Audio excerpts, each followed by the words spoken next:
The first time Emily saw the house, she felt a chill. Not the kind that makes you shiver in delight, but the kind that burrows deep into your bones, whispering that you don't belong. It sat at the end of Hollow Creek Road, hidden behind a tangle of skeletal oaks. Its pale gray siding was peeling, the porch sagged as if weighed down by decades of sorrow, and the windows stared blankly outward. Yet despite its forlorn look, there was something magnetic about it. The realtor had called it a fixer-upper with character, the kind of phrasing used to disguise problems no sane person wanted to deal with. But for Emily and her husband Daniel, desperate to escape the overpriced chaos of the city, it seemed like salvation. The house was cheap, unreasonably cheap. Large for bedrooms, plenty of land. More space than they could have dreamed of affording. And yet the price tag was barely the cost of a one-bedroom apartment back in the city. When Emily had asked why, the realtor had only given a tight smile. Older homes sometimes have reputations. You know how small towns are. Rumors travel faster than facts. She hadn't pressed. Daniel had squeezed her hand, his eyes lit with hope. This is it, Em. This is where we'll start over. So they bought it. Papers were signed. Boxes packed. And soon, on a rain-soaked Thursday, the Hollow Creek house became theirs. The first night, moving day was chaos, as all moving days are. Boxes piled high in every room, furniture half-assembled, dishes still swaddled in newspaper. By the time darkness fell, exhaustion had dulled their edges. They ate cold pizza on the floor of the living room, surrounded by towers of cardboard, the glow of a single lamp casting long shadows against the walls. It was then Emily noticed the sound. A faint tap-tap-tap, like fingers drumming softly against glass. She glanced at the nearest window, but nothing stirred outside. The sound came again, slightly louder this time. "Do you hear that?" she asked. Daniel paused mid-bite, listening. Silence. He shook his head. Probably the branches against the siding. These trees are everywhere. But when Emily walked to the window and pulled back the curtain, she found no branches touching the house. The nearest tree was a good 5 feet away. She let the curtain fall, unsettled but unwilling to admit it. It was their first night. Nerves were natural. Houses creaked. Wind shifted. Her imagination was always too eager to leap toward shadows. Still, that night, long after Daniel's steady breathing signaled sleep, Emily lay awake. The sound returned, tap, tap, tap, but this time it wasn't at the window. It was inside, faintly echoing through the hallway. Settling in. Over the next few weeks, they worked tirelessly. Daniel threw himself into repairs, patching drywall, repainting rooms, replacing broken tiles in the kitchen.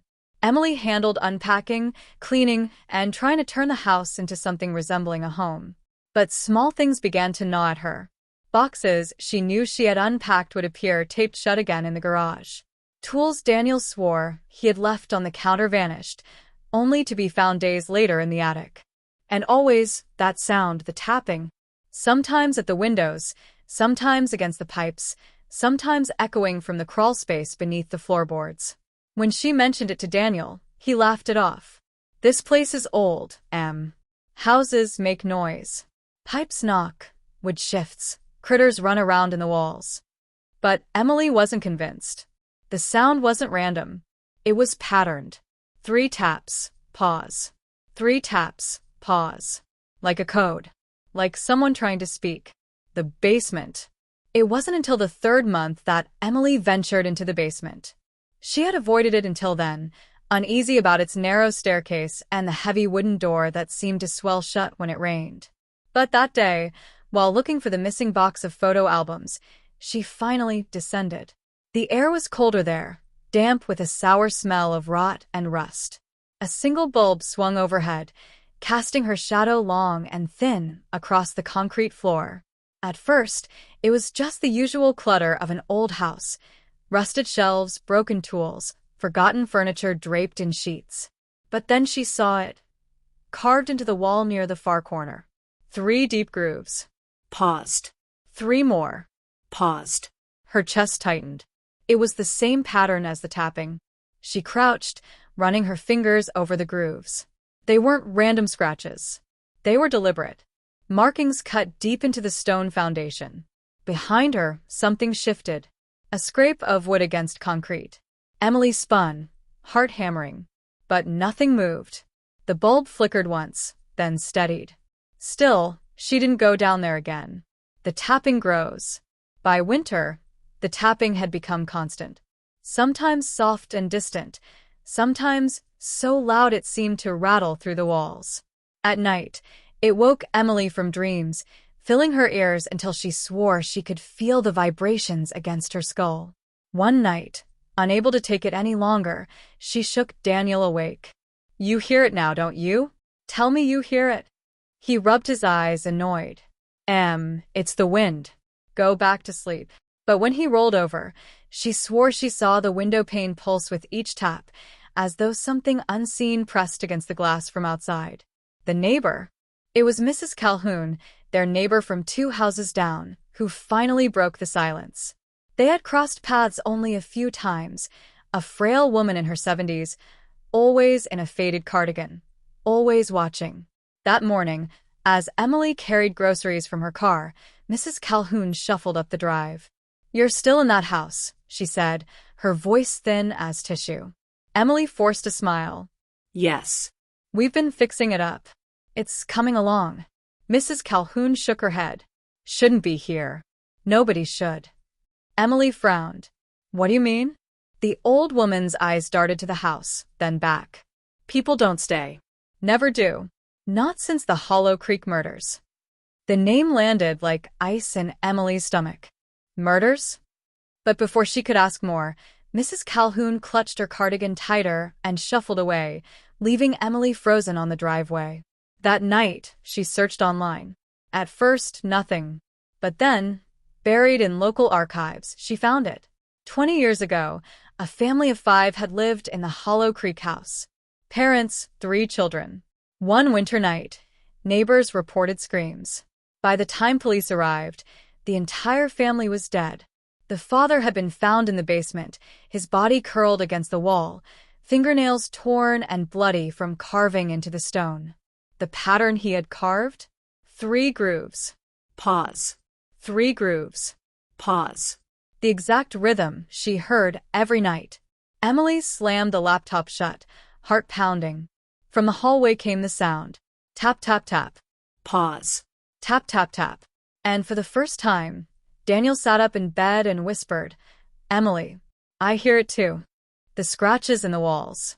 The night Daniel admitted he heard the tapping, everything changed. For months, Emily had felt like she was going mad, her fear dismissed as imagination, stress, or the quirks of an old house. But now it was undeniable. Daniel had heard it too. The sound had been so clear, echoing through the walls like knuckles rapping against hollow wood. 3 sharp taps, a pause, then 3 again. Relentless. Purposeful. They sat up in bed together, staring at the darkened hallway. Neither spoke, as if words might invite whatever made that noise closer. Finally, Daniel whispered, "We're calling someone. Tomorrow. An inspector? Or, I don't know. Something's in the walls." But Emily wasn't convinced it was anything living. The scratches. The next morning, true to his word, Daniel called a pest control company. The man who showed up was stocky, with a faded baseball cap and coveralls that smelled faintly of chemical spray. He spent 2 hours poking through the basement, attic, and crawl spaces before emerging with a shake of his head. No droppings, no nests, no chew marks. No signs of rodents at all. "What about the noise?" Emily asked, hugging her arms. The man shrugged. "Old houses make sounds. Pipes expand and contract with shifts, that sort of thing. You'll hear it more at night, when everything's quiet. Trust me, it's not critters." But that night, the tapping returned, and it brought something new. At first, it was faint. A scratching sound, soft but steady, like fingernails trailing down plaster. Emily sat rigid in bed, clutching the sheets. Daniel groaned. "For God's sake." He threw back the covers, grabbed a flashlight, and stormed into the hallway. Emily scrambled after him. They followed the sound to the guest bedroom, the one they hadn't finished unpacking, boxes still stacked against the walls. Daniel flicked on the light. The scratching stopped. They scanned the room. Nothing moved. The boxes sat untouched. The air felt stale, heavy. Then Daniel's gaze shifted to the far wall. His face paled. Look. She turned. Across the wallpaper, faint but unmistakable, were fresh gouges. Long, jagged lines that hadn't been there the day before. They dragged downward, each stroke ending in a sharp hook. As they stared, another line etched itself slowly into the wall. Not quickly, not as though slashed by a blade, but dragged, deliberate, right before their eyes. Emily screamed. Doubt and denial. The next morning, Daniel tried to rationalize. Maybe the wallpaper was already damaged. Maybe the paste is old, and it's peeling strangely. Our eyes played tricks on us in the dark. Emily wanted to believe him, but the image of those scratches forming in real time was burned into her mind. Daniel, we saw it. Don't tell me it wasn't real. He rubbed his temples, exhausted. I'm not saying I didn't see something. I'm saying I don't know what I saw. And I'm not ready to jump to ghosts. Emily didn't press. But in her heart, she knew. The tapping, the grooves in the basement, the neighbor's warning. The house wasn't empty. Something lingered. The child's room. A week later, Emily began unpacking the last boxes in the smallest bedroom upstairs. The realtor had called it perfect for a nursery, though the idea had unsettled her. As she arranged old photo albums on the shelves, she noticed something behind the radiator. A scrap of fabric, wedged between the pipes. She tugged it free. It was a child's pajama shirt, faded and brittle with age. Tiny printed stars covered the fabric, but across the chest were dark stains, stiff and brown. Blood. Emily dropped it, her hands trembling. That night, the tapping sounded louder, more insistent. And with it, faintly, came something else. A voice. Not words exactly, but the cadence of speech, whispery, high-pitched, like a child murmuring from the corner of the room. Emily pressed her hands over her ears. Make it stop, she whispered, rocking on the bed. Daniel held her, but his own face was ashen. He'd heard it too. The research. The next day, Daniel took matters into his own hands. He drove to the local library and spent hours poring through old newspapers. When he returned, his eyes were bloodshot, his jaw tight. You remember Mrs. Calhoun said something about murders? He asked. Emily nodded. She was right. It wasn't just a break-in or robbery. It was worse. He spread the clippings on the kitchen table. Headlines screamed up at them. Hollow Creek tragedy. Family slain in home. Father found dead beside carved symbols. Investigation closed. Motive unclear. Daniel pointed to a grainy black and white photo. A little boy, maybe 6 years old, stared solemnly at the camera. This was their youngest, Samuel. Emily felt the air leave her lungs. The voice. The pajamas. Daniel nodded grimly. The report said they found him in that upstairs bedroom. The one you were unpacking. Emily pressed a hand to her mouth. Suddenly, the house seemed to press in on her, suffocating, the walls too close. We need to leave, she whispered. Daniel, we can't stay here. But Daniel shook his head. If we leave, we'll lose everything. All our savings are in this house. And what if it follows us? The blood on the floor. That night, the scratching grew violent. It wasn't just in the guest room now. It echoed through the halls, gouging at the walls, ceiling, even the floorboards. Emily and Daniel sat huddled in the living room, lights blazing, every lamp and candle lit. Then came the smell. Metallic. Thick. The air grew heavy with it until Emily gagged. She looked down and screamed. A dark stain was spreading across the hardwood floor between them. Thick, wet, seeping through the boards. Blood. Daniel leapt to his feet. It's a trick. It's not real. But when he touched it, the blood smeared across his hand, hot and sticky. They stumbled back, their feet leaving red prints as they fled upstairs, slamming the bedroom door. But the tapping followed. Tap, tap, tap. Pause. Tap, tap, tap. And this time, it came from inside the room. The face. Emily clung to Daniel, sobbing. We have to leave. Now, I don't care. The closet door creaked open. Slowly, the wood swung wide, revealing nothing but hanging coats.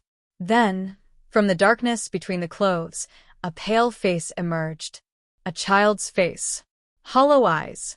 A mouth twisted in sorrow. Samuel. Emily screamed. Daniel lunged forward, slamming the closet shut. The tapping exploded, rattling the walls, shaking the bed frame. Light bulbs burst, showering glass. The house roared with sound, as if the walls themselves were alive. And then, silence.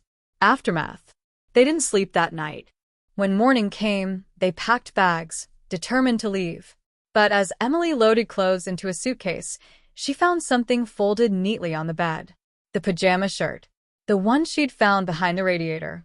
Clean now. Fresh. As if it had been washed and pressed. Her hands shook as she picked it up. Inside the collar, stitched in faded thread, was a name. Samuel. The house was no longer asking them to listen. It was telling them they belonged. Marked by the house. Morning sunlight spilled weakly through the curtains, but it brought no relief. Emily and Daniel had stayed awake all night, too shaken to close their eyes. The pajama shirt still lay on the bed, neat and pressed, as if waiting for its owner. Emily couldn't bring herself to touch it again. Daniel stuffed it into a plastic bag, his hands trembling, and shoved it in the trunk of his car. We're leaving, he said. His voice was raw, but determined. Today. We'll figure out the money later. We just need to get out. Emily nodded, relief flooding through her. But in the back of her mind, a whisper lingered. What if the house doesn't let you leave? The attempt. They packed in a frenzy, dragging suitcases down the stairs, stacking boxes by the door. Emily refused to go into the basement or the nursery, leaving anything inside behind. When they tried to start the car, the engine wouldn't turn. Daniel cursed, slamming the steering wheel. I just had it serviced last month. There's no reason it shouldn't start. He popped the hood, fiddled with cables, checked the battery. Everything looked fine. But no matter what he tried, the engine stayed dead. Call a tow, Emily said, her voice shaking.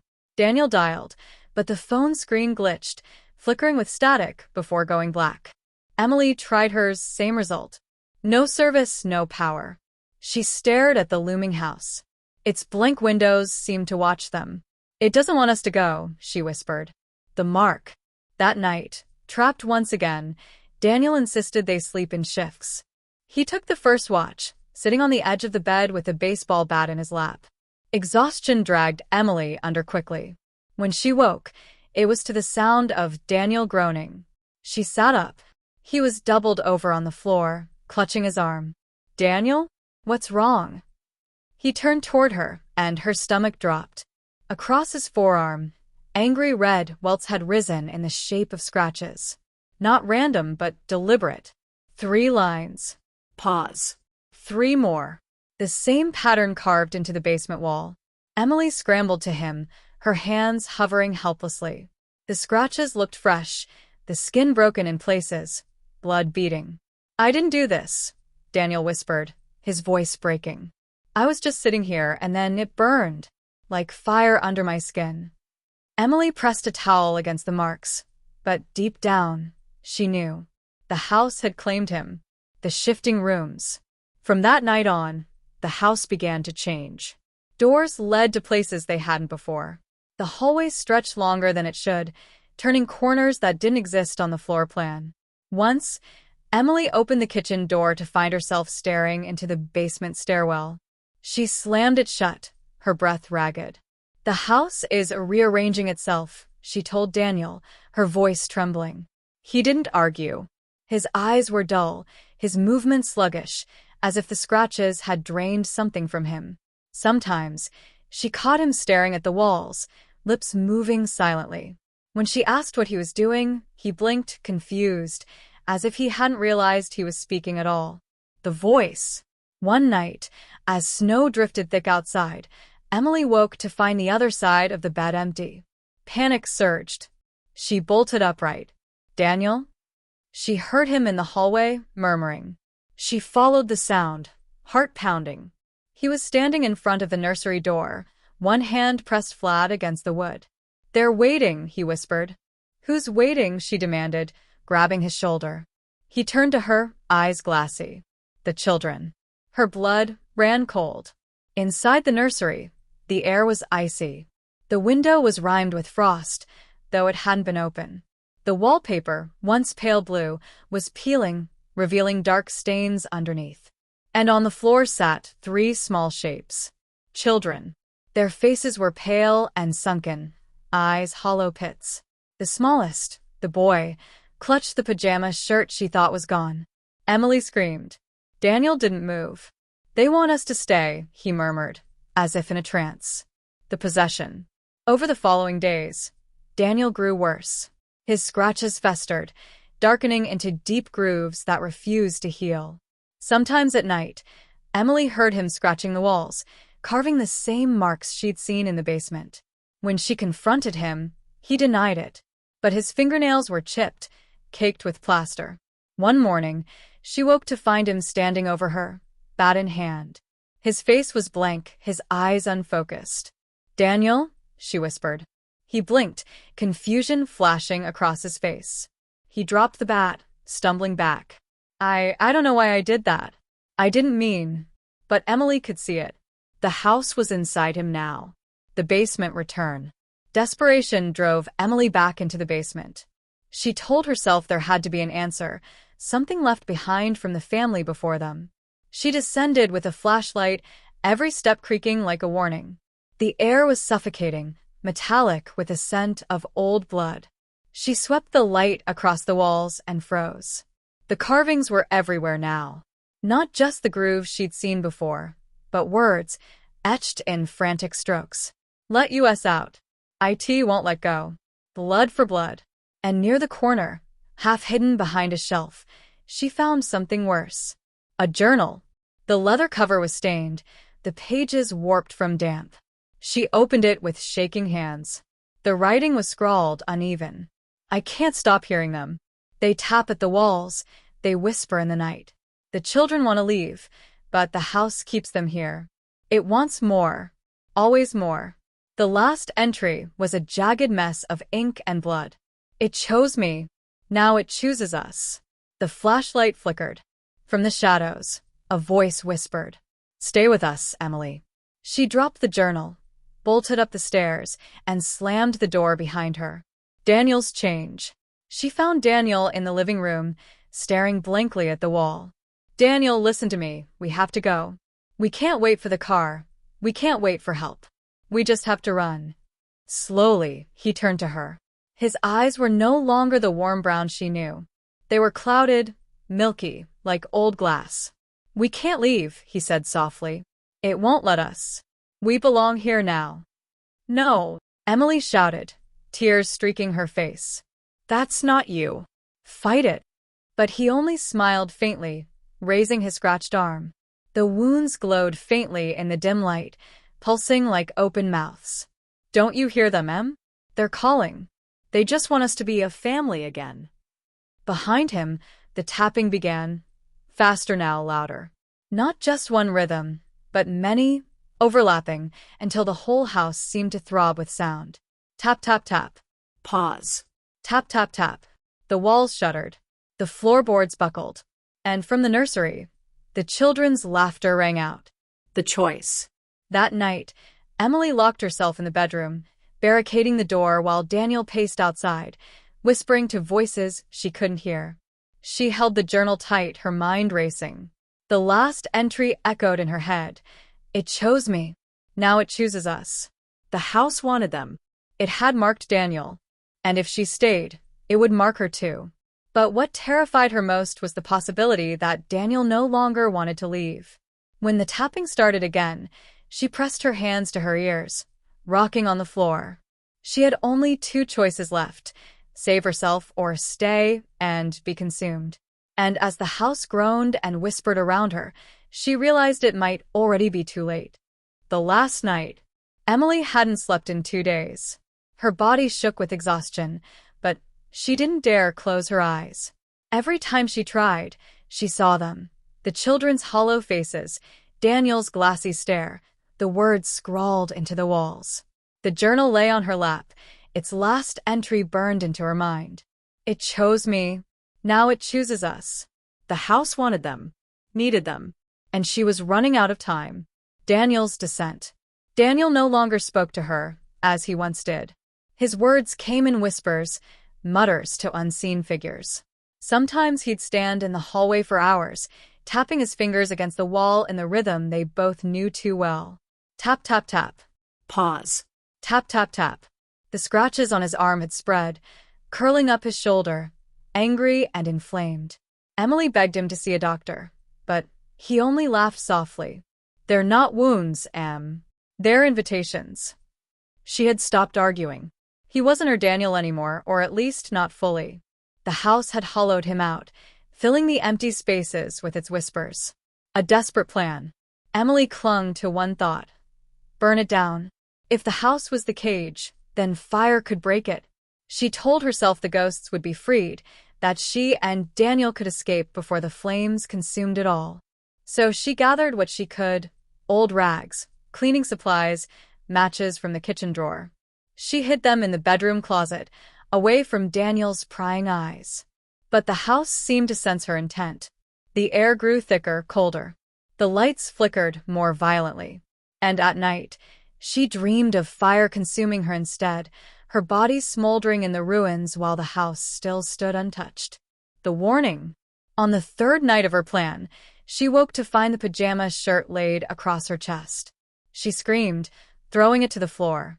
But when she looked up, Samuel stood at the foot of the bed, the boy's hollow eyes fixed on hers. His lips moved soundlessly, but she could read the words. Don't. And then he was gone. Emily sobbed into her hands. Even the dead, it seemed, wanted her to stay. The fire. Still, she went through with it. At midnight, while Daniel sat in the nursery murmuring to the children, she poured lighter fluid along the walls of the living room, stacking rags in the corners. Her hands shook so badly, she nearly dropped the matches. "This is for you," she whispered to the house. "You won't take us." She struck the match. Flame roared to life, licking eagerly at the walls, devouring the dry wood. Smoke filled her lungs. The fire spread faster than she'd imagined, racing up the stairwell, across the ceiling. For a moment, triumph surged through her. She had done it. And then she heard the laughter. Not joyful, but mocking. The children's voices, high and cruel, echoing through the halls. The walls groaned. The floorboards buckled. The house wasn't dying, it was waking. Daniel in the flames. "Daniel," she screamed, coughing against the smoke. She ran upstairs, choking, the heat blistering her skin. She found him in the nursery, standing calmly as flames curled around the doorframe. "Daniel, we have to go." She grabbed his arm, but he didn't move. He turned slowly, his face illuminated by firelight. His eyes were glowing now, pale and inhuman. "They're here," he said softly. "Finally, we're together." Behind him, the three children stood. Their faces were no longer hollow. They smiled now, ghastly, wide smiles that showed too many teeth. Emily screamed, yanking Daniel's arm. But he didn't budge. "This is home, Em," he whispered. "Don't fight it." Stay. The flames surged, swallowing the ceiling. Smoke choked her vision. She knew if she stayed a second longer, she'd never make it out. Tears streaming down her face. She let go. The escape. She stumbled down the stairs, coughing, barely able to see. The front door loomed ahead, but when she reached for the knob, it burned her hand, searing her skin. The house groaned again, the walls shaking violently. For a moment, she thought it would collapse on top of her. Then, impossibly, the door swung open. Cold night air rushed in, filling her lungs. She bolted outside, collapsing in the snow, gasping, her throat raw. Behind her, the house burned, a roaring inferno, flames clawing into the night sky. She watched in horror as figures moved in the windows. Daniel, the children, dozens more, shadows she hadn't seen before. They stood in the flames, watching her, smiling. The ruins. By dawn, the house was nothing but blackened ruin. Firefighters arrived too late, their trucks bogged down by icy roads. They found Emily shivering in the snow, wrapped in a blanket by a paramedic. There was someone inside, she whispered hoarsely. My husband, Daniel. The firefighters searched the wreckage for hours. Finally, the chief approached her, grim-faced. We didn't find a body, he said. No remains at all. Emily stared at the ruins, her blood running cold. The return. Weeks later, Emily tried to start over. She rented a small apartment in the next town, got a part-time job, filled her days with routine. But the nights were unbearable. She woke to the tapping. Always the same rhythm. Sometimes at the window, sometimes from inside the walls. And one morning, when she opened her closet, she found it hanging there. The pajama shirt. Clean. Pressed. Waiting. Epilogue. The new family. The Hollow Creek house did not stay abandoned for long. Real estate has a way of burying the past beneath fresh coats of paint and cheap promises. Within 2 years, a new family moved in. A couple with 2 young daughters. They never asked why the foundation smelled faintly of smoke, or why the neighbors wouldn't meet their eyes. On their first night, the father woke to a sound in the hallway. Tap, tap, tap. Pause. Tap, tap, tap.